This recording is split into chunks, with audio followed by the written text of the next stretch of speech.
You are watching the Neuro-Affirming Conversation Hour for outreach and support. The Humanities 101 Foundation welcomes you.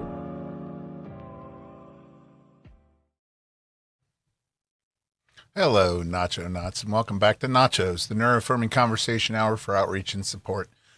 I am so glad that you are here today. And I want to begin today with a little quote that is often attributed to Mark Twain, and it's one of my favorites. I have never let schooling interfere with my education. So let that sink in again. I've never let my schooling interfere with my education. Now, if you sit with that, it's kind of interesting because here we are, the end of a semester, a season defined by schooling, deadlines, assignments, schedules, expectations, and performance. And yet, education is something else entirely. Education is what stays with you. Education is what changes you. Education is what reshapes how you understand yourself and the world around you. And today, as we come to the end of a semester and the end of a season, I want to talk about that space between schooling and education. I want to talk about endings, real endings, messy endings, honest endings. And I want to talk about why this ending might actually be the beginning of something new.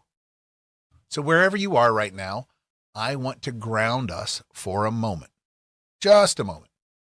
Maybe you're exhausted. Maybe you're relieved. Maybe you're proud. Maybe you're disappointed.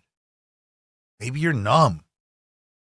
Or maybe you're still pushing through those last few things or feeling it all at once.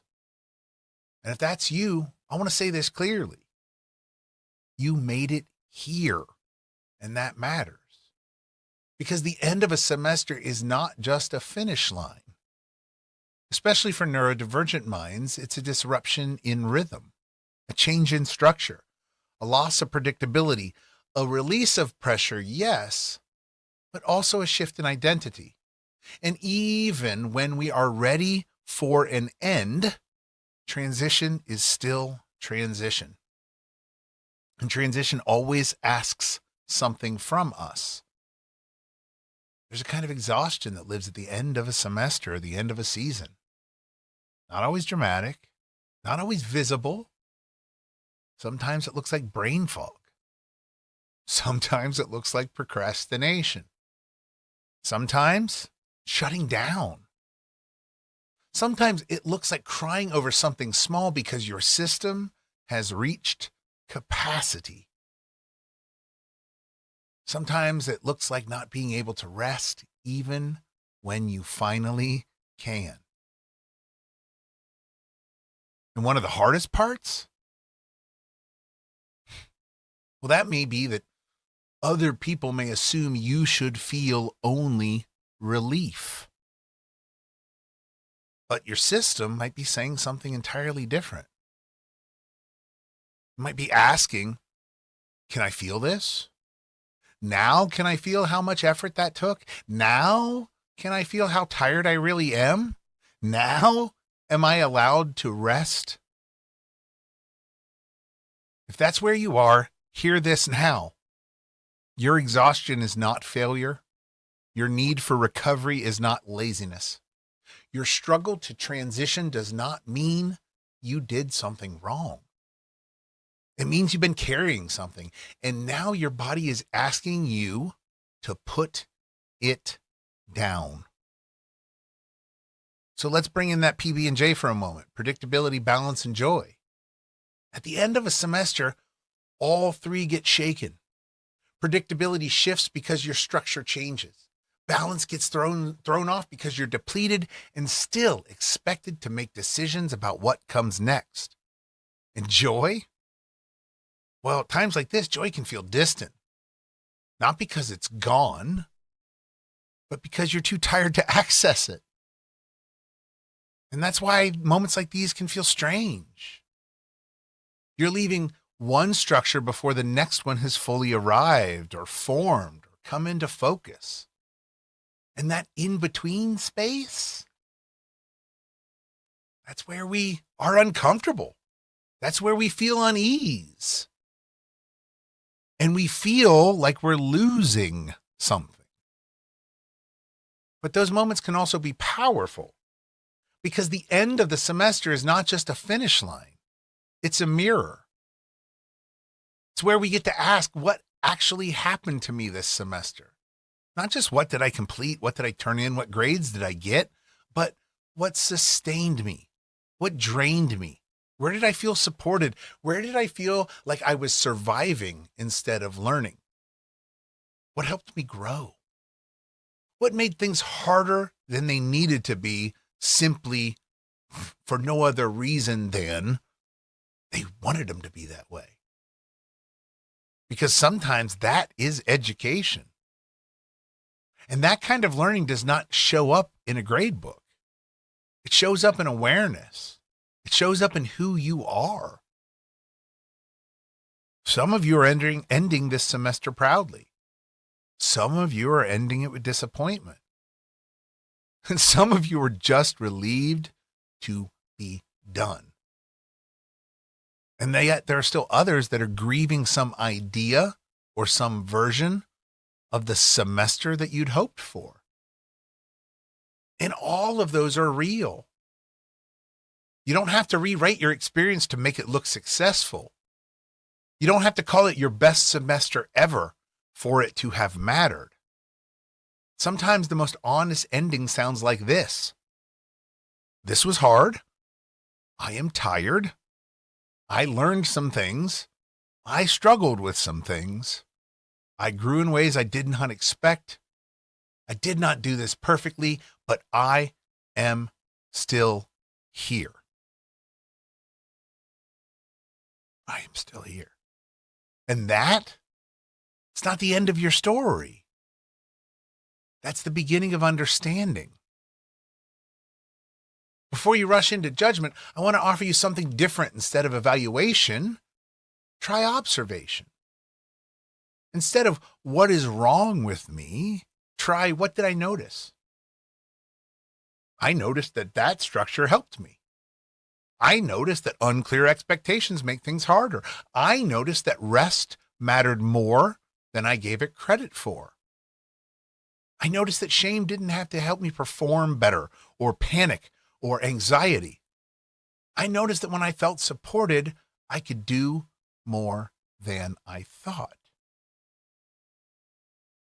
And that's not weakness. It's data.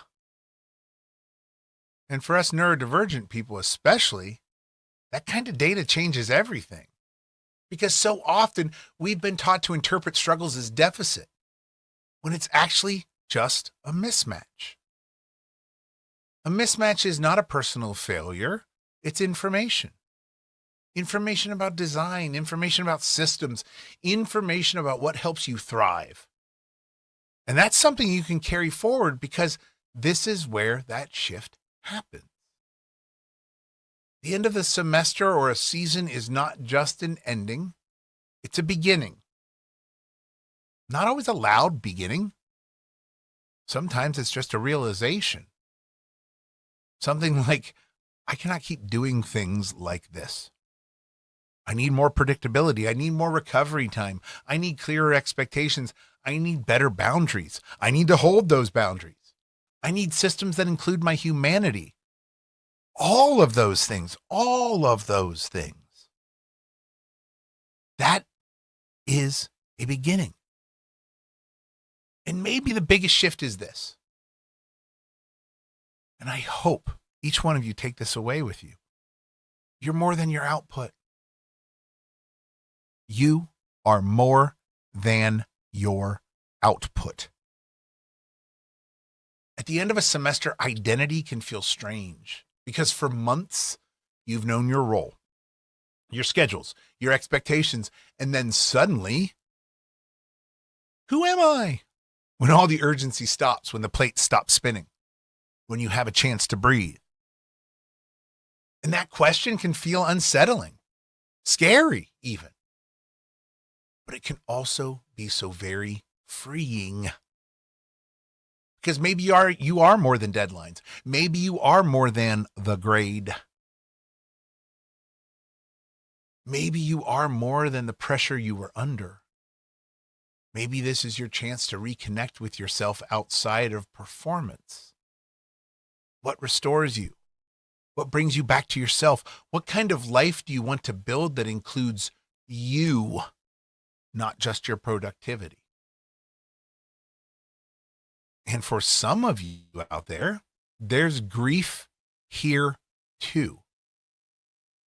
Grief for what this semester, this season, this life was.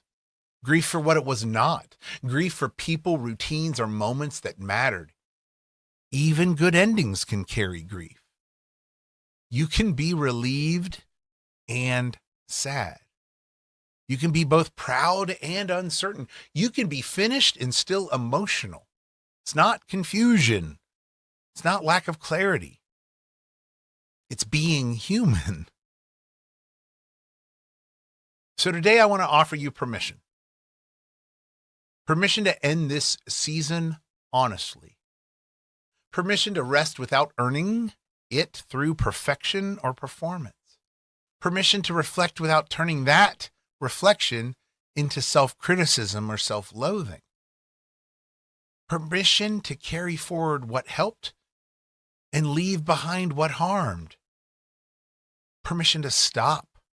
Permission to pause.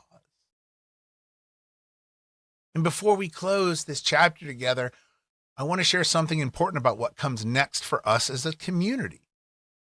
Nachos is going to take a short, intentional pause. We're going to be on break until after Mother's Day, which is, my birthday weekend. And this is a time to reset, to reflect, and to prepare for what comes next, including the continuation of this work and the closing arc of season 14. Not season 14, season 4. It's episode 14 of season 4. So we'll be starting up with episode 15 when we come back after the 14th. And I want to name that this pause is not absence, it is designed. It's me trying to practice a little PB&J in action. Predictability and letting you know what to expect and what you can expect from me. Balance and allowing space for rest and renewal.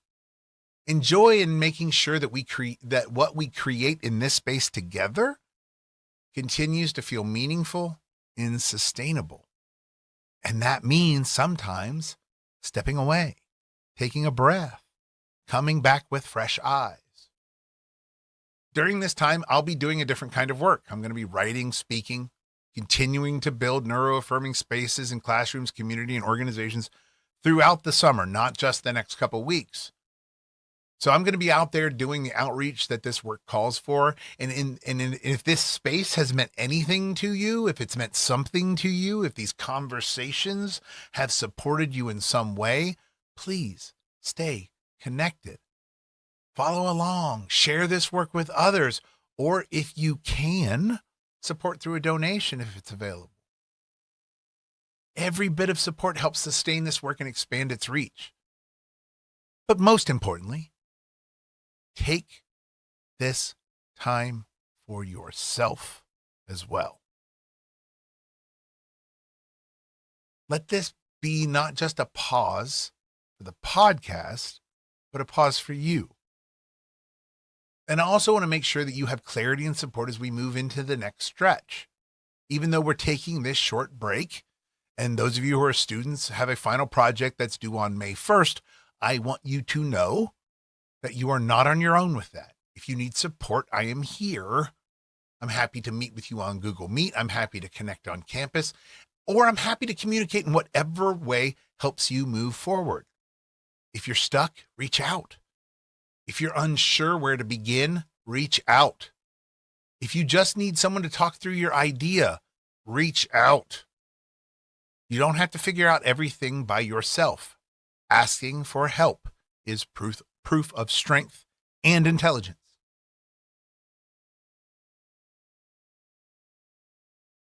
And yeah, you don't have to figure it out by yourself. This is part of the work too. Not just completing the project, but learning how to ask for support, how to build clarity, and how to take the next step when things feel uncertain. That is the human work. We're still in this together. And we'll get you across that finish line in a way that honors both the work and you. So as we close this episode and the semester, I want to return to something simple. Not someone, but something, because I'm returning to the same author, Mark Twain, but a different quote. Because in this quote, Twain reminds us to, quote, begin at the beginning, go until the end, then stop. So think about that. Begin at the beginning, go into the end, and then stop. That's his advice. But it's beautiful because you began, you went on, and now you get to stop. Not because you failed, not because you gave up, not because you did something wrong, but because this chapter has reached its natural close. And stopping matters. Stopping is where recovery lives. It's where reflection begins. Stopping is where new space is created. So before we go, a few affirmations to carry with you. You are allowed to be proud of what you have finished. You're allowed to be gentle with what you did not. You're allowed to rest without justification. You're allowed to recover without guilt. You're allowed to carry forward what worked, and you're allowed to release what did not. You're allowed to grow at your own pace. You're allowed to begin again without shame. You're not behind. You are in process. You are not broken. You are responding. You're not too much. You're navigating systems that were not always built with you in mind. And you are still here. And that matters. Nacho Knots, I want to thank you for this season, this semester. Thank you for showing up. Thank you for reflecting. Thank you for trying, for being honest, for building something truly human together. This is not just the end of a semester. It's a threshold. And whatever comes next, remember, you do not enter it empty. You carry insight. You carry experience. You carry resilience. You carry yourself. And let's be honest, that is enough. So take care of yourselves, take care of each other, and when you're ready, begin again. Start becoming. And as you step into whatever comes next, I want you to carry this with you. You are never just completing assignments. You are building understanding. You are practicing being human in real time. And that kind of work does not disappear when a semester ends. It stays with you. It grows with you. It becomes part of how and who you are and how you move through the world. So let this ending be real. Close the laptop, turn off the phone, exhale, let your shoulders drop. You don't have to hold everything all together right now. There'll be time for what comes next when it comes. For now, honor what was. Honor the effort. Honor the learning. Honor the moments, even the hard ones, that shaped you. And if no one has said it to you yet or ever, I'm proud of you. Not for being perfect, not for doing everything right, but for showing up, for continuing, for being you, for staying in the process even when it was difficult. That matters. You matter. And this space will be here when you return. Until then, rest, recover, reconnect with yourself, and trust that when the time comes, you'll know how to begin again. Thank you for joining us. See you next week. The views and opinions expressed in this video are solely those of the creator and do not reflect the views of any institution, employer, or affiliated organization.